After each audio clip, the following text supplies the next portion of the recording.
galing daw nitong pang-paste ng garlic at saka ginger. O, ayan o, durog na durog. Tapos diretso sa usawan na. Totoo kaya? Gayahin natin, dali!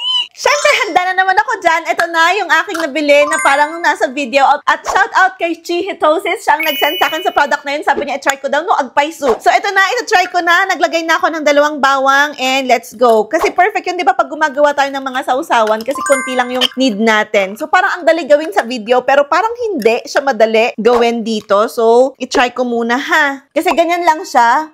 Ganyan lang yung ano niya dito sa ano. Parang naano yung mata ko, nalagyan ng bawang yung mata ko. Tapos, i-squeeze natin sigurong ganyan ba? Parang ang daling ginawa sa video, pero bakit sa akin hindi?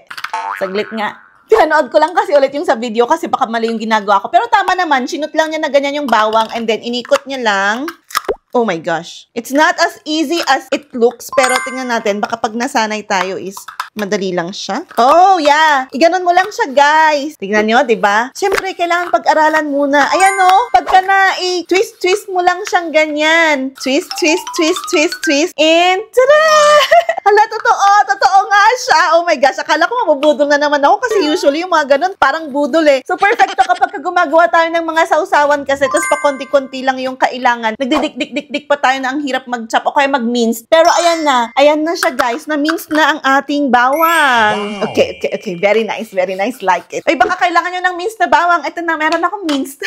So, una lang naman siya mahirap. Akala ko hindi siya, gagana. Pero, kapag ka na-twist, sa unang twist mo lang siya, medyo matigas kasi syempre, di ba yung bawang. Pero pagka napit-pit mo naman na siya, ayun na. Super easy na niya pala. And, I like it this one. Parang gusto ko to. Ayan. Pwede rin sa paggagawa tayo ng mga garlic mayo para fresh na fresh yung garlic natin. Ay, sarap. O, di ba? Lagay ko naman itong, luya kasi gumawa din sila doon ng luya. And let's try. So, eto, gaganon mo lang. Yung una lang, parang mahirap siyang i-twist. Pagka nadurog mo na yung buo, ayan, ang dali na niya ng i-twist. And, tada!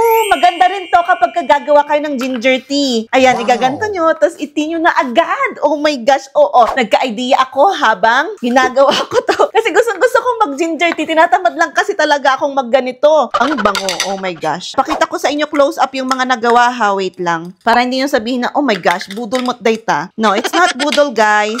I'll show you. O, diba? Daldal na naman ako ng daldal. Anyway, ayan na. Ayan yung kanyang mga nagawa. So, hindi tayo nabudol again for today's video. I'm so happy kasi sunod-sunod na hindi budol ang aking video. So, Ma'am Chi, daytan na ipadaskon. Haan nga budol. So, bumili ka na kung gusto mo. Kung meron din kayong mga gustong ipatry, comment lang kayo sa baba at itatry natin yan. Bye!